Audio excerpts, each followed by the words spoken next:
Hello, welcome back to Let's Play Jane's Fighters Anthology as we continue with the reference materials.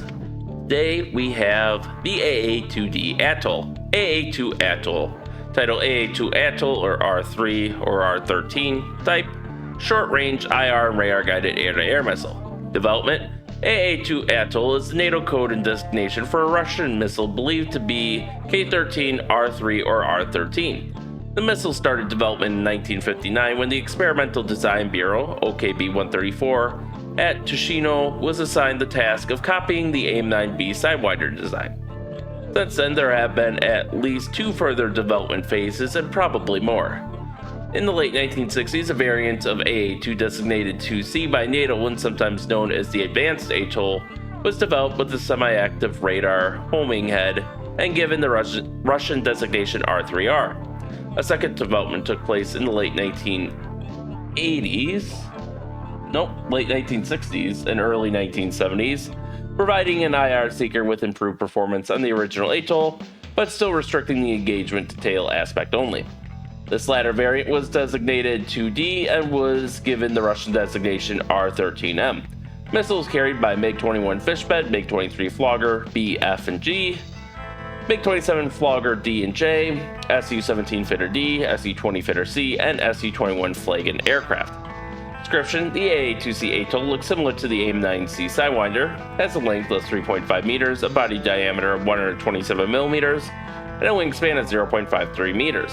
The missile weighs about 93 kilograms. The semi-active radar seeker operates with the J-band 10 to 20 gigahertz pulse radar of the MiG-21.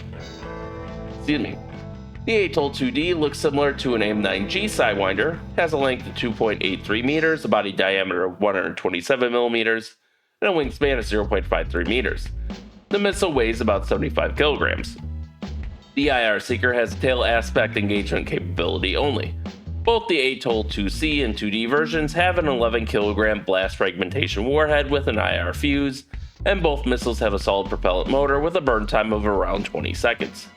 Specifications: Atoll 2C, length 3.5 meters, body diameter 127 millimeters, wingspan 0.53 meters, launch weight 93 kilograms, warhead 11 kilogram HE blast fragmentation, fuse IR, guidance semi-active radar, propulsion solid propellant, range 8 kilometers. Atoll 2D, length 2.83 meters, body diameter 127 millimeters, wingspan 0.53 meters, launch weight 75 kilograms, warhead 11 kilogram HE blast fragmentation, fuse IR, guidance IR, propulsion solid propellant, range 3 kilometers. I find it interesting that the range of the Atoll 2D is so significantly shorter than that of the 2C. Especially, it sounds like everything's the same except the seeker. One's semi-active radar, the other's IR.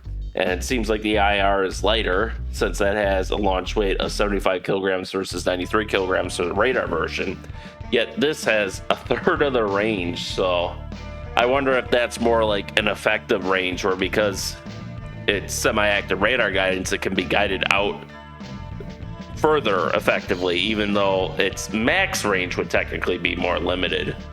That's my guess, at least. So here we have a single really bad picture of the AA-2 Atoll, with captions even. An AA-2D Atoll IR guided missile on the underwing pylon of a Soviet Air Force MiG-21 Fishbed displayed at Moscow in August 1989, photo by Nick Cook. And here we see the AA-2D Atoll, which that looks a bit different from the Sidewinder, at least as far as the game goes. Where is our Sidewinder? It's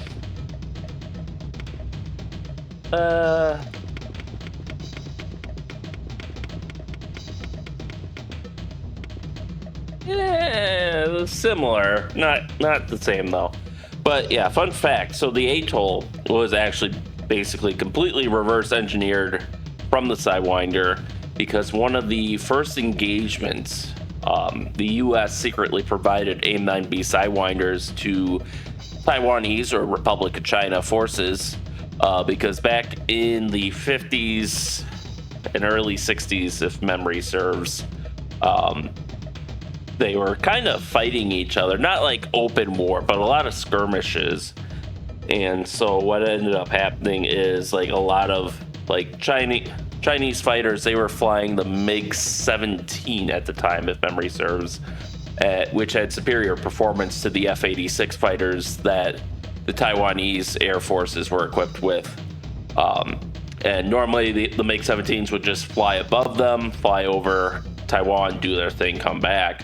So the U.S. provided an integrated AIM-9 sidewinders at the F-86s, so that way when the Chinese did their normal patrol, well, now when they fly over and past, the F-86s could turn around and fire sidewinders right up their ass, which worked out pretty well, except one of the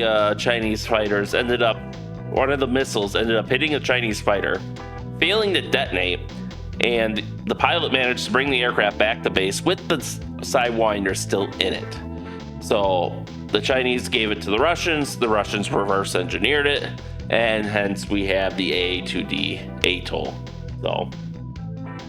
But that will do us for this week. So with that, thank you all for watching, and stay tuned for next time, and stay safe out there, and we'll see you then.